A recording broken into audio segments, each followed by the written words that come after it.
नमस्कार, मैं हूँ डॉक्टर रूपाली जैन और आयुर्वेद फॉर एवरीवन में आपका स्वागत है। आज हम एक बहुत ही महत्वपूर्ण विषय पे बात करेंगे और वो है वात, पित्त, कफ, ये 3 दोष। आयुर्वेद के जो मूलभूत सिद्धांत यानी बेसिक प्रिंसिपल्स है, उन्होंने दोष, धातु, मल, अग्नि, पंचमहाभूत, षड्रस, इन सभी का उसमें समावेश किया है। तो उसमें से आज बात करेंगे वात, पित्त, कफ, इन 3 दोषों के बारे में। हर व्यक्ति को स्वस्थ रहने के लिए और अगर बीमारी हुई तो उसके कारणों को जानने के लिए तथा चिकित्सक को चिकित्सा देने के लिए इन तीनों दोषों के बारे में जानना बहुत ज़रूरी है। आज का वीडियो थोड़ा ध्यान से और पूरा देखिए ताकि आपको इसकी पूरी जानकारी मिले। आचार्य सुश्रुत हमें बताते हैं कि दोष, धातु, मल मूलम ही शरीरम, यानी दोष, धातु और मल ही शरीर के मूल कारण है। इसमें 3 दोष है, वात, पित्त और कफ। सप्त धातु है, रस, रक्त, मांस, मेद, अस्थि, मज्जा और शुक्र। और 3 मल है, पुरुष, मूत्र और स्वेद। इसके साथ ही महर्षि वाग्भट बताते हैं कि वायु, पित्तम, कफश्चेति त्रयो दोषाः समासतः विकृता अविकृता देहम घ्नन्ति ते वर्तयन्ति च। अगर ये जो 3 दोष वात, पित्त, कफ है, ये अगर साम्यावस्था में है तो मनुष्य स्वस्थ रहता है, और अगर ये विकृत होते हैं यानी ये अगर बढ़े हुए हैं या कम है तो फिर शरीर का विनाश करते हैं। और ये जो दोष है, एक तो ये स्वयं दूषित होते हैं या दूसरों को दूषित करते हैं, इसलिए उन्हें दोष कहा गया है। अब देखते हैं कि वात, पित्त, कफ, ये जो 3 दोष है, इनके दूषित होने का क्या कारण है।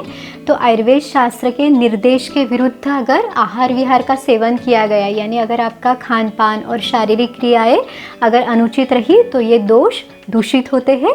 इन प्रत्येक दोष के यानी वात, पित्त, कफ, इसमें से हर एक दोष के 5-5 प्रकार है, लेकिन इनको जानना सिर्फ आयुर्वेद चिकित्सक के लिए ज़रूरी है। आपको इनके नाम पता रहे इसलिए सिर्फ हम आपको ये दिखा रहे हैं। अब देखते हैं कि शरीर में वात, पित्त, कफ, इन दोनों दोषों का स्थान कहाँ पे है। वैसे देखा जाए तो ये दोष पूरे शरीर में व्याप्त रहते हैं, लेकिन नाभि का निचला भाग खास करके पक्वाशय, ये वात दोष का प्रमुख आश्रय स्थान है। उसके साथ ही नाभि और हृदय के बीच में जो है वो पित्त दोष का आश्रय स्थान है, और हृदय के ऊपर का जो भाग है वो कफ दोष का आश्रय स्थान है। उम्र के अनुसार भी दोषों का प्राबल्य रहता है। जो बाल्यावस्था है इसमें कफ दोष का प्राबल्य है, जो युवावस्था यानी मध्यकाल है इसमें पित्त दोष की अधिकता रहती है, और जो वृद्धावस्था है इसमें वात दोष की प्रबलता रहती है। महर्षि वाग्भट ने इन तीनों दोषों के गुण बताए हैं। वो कहते हैं कि जब अगर वात दोष के जो गुण हैं वो बताते हुए वो कहते हैं तत्र रुक्षो लघु शीतः खरः सूक्ष्मश्चल अनिलः। पित्त दोष के गुण है पित्तम सस्नेहम तीक्ष्णोष्णम लघु विश्रम सरम द्रवम। और कफ दोष के गुण है स्निग्धः शीतो गुरुर्मंदोष लक्षणम रुस्न स्थिरः कफः। वात, पित्त, कफ, इन दोषों के जो गुण बताए हैं उनका सीधा असर उम्र की हर अवस्था पे दिखता है।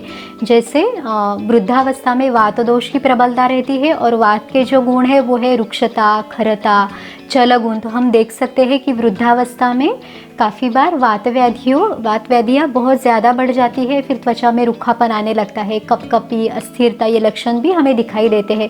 इसके साथ ही जो बाल्यावस्था रहती है इसमें कफ दोष प्रबल रहता है, तो बच्चों में सर्दी, खांसी, ये कफज विकार हमें ज़्यादा देखने को मिलते हैं। उसके साथ ही युवावस्था में पित्त दोष के प्रबल होने से, पित्त के बढ़ने से जो भी विकार उत्पन्न होते हैं वो ज़्यादा दिखाई देते हैं।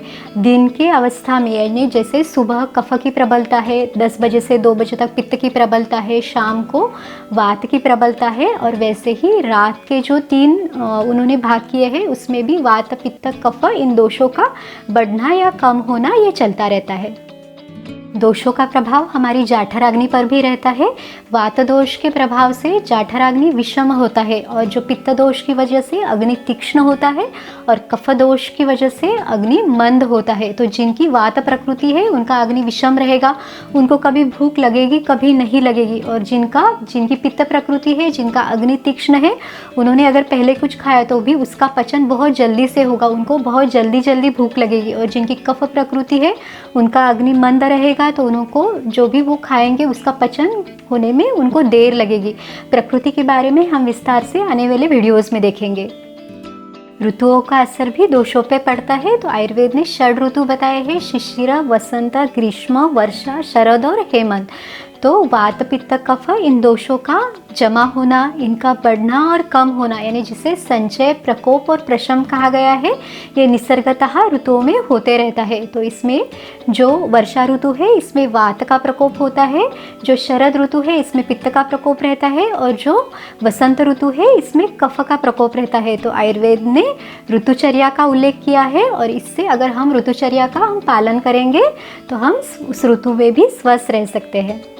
अब देखते हैं कि पंच महाभूत और दोष, इनका क्या संबंध है। तो पंच महाभूत यानी आकाश, वायु, तेज, आप और पृथ्वी। तेज यानी अग्नि महाभूत और आप यानी जल महाभूत। तो हर दो महाभूतों को मिलकर एक दोष का निर्माण होता है। तो ये देखते हैं कि कौन से महाभूतों से कौन से दोष का निर्माण होता है।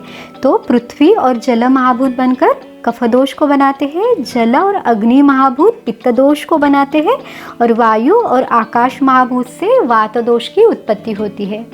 हमारे आहार में जो षड्रस है उनका भी दोषों पे असर होता है। ये षड्रस है मधुर, अम्ल, लवण, कटु, तिक्त और कषाय। मधुर यानी मीठा रस, अम्ल यानी खट्टा रस, लवण यानी नमकीन रस, कटु यानी तीखा रस, तिक्त यानी कड़वा रस, और कषाय यानी कसेला रस।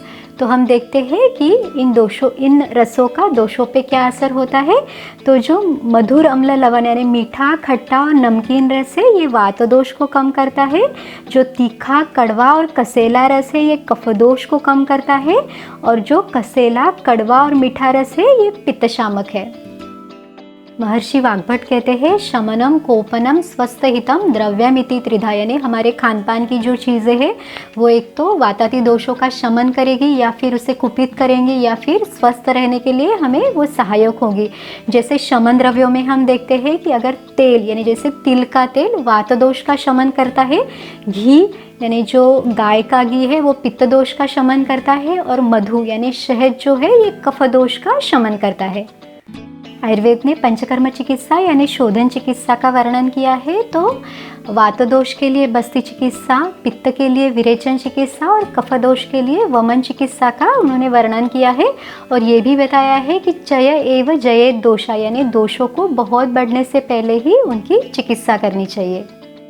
तो आप भी आयुर्वेदोक्त दिनचर्या, ऋतुचर्या, खान पान की आदतें और आवश्यकता अनुसार शमन और शोधन चिकित्सा इनका उपयोग करके वात, पित्त, कफ इन दोषों में संतुलन प्राप्त कर सकते हैं। अगर आपको आज का वीडियो अच्छा लगा तो लाइक, शेयर और सब्सक्राइब कीजिए। फिर मिलेंगे अगले वीडियो में। आयुर्वेद को अपनाइए, स्वस्थ रहिए। नमस्कार।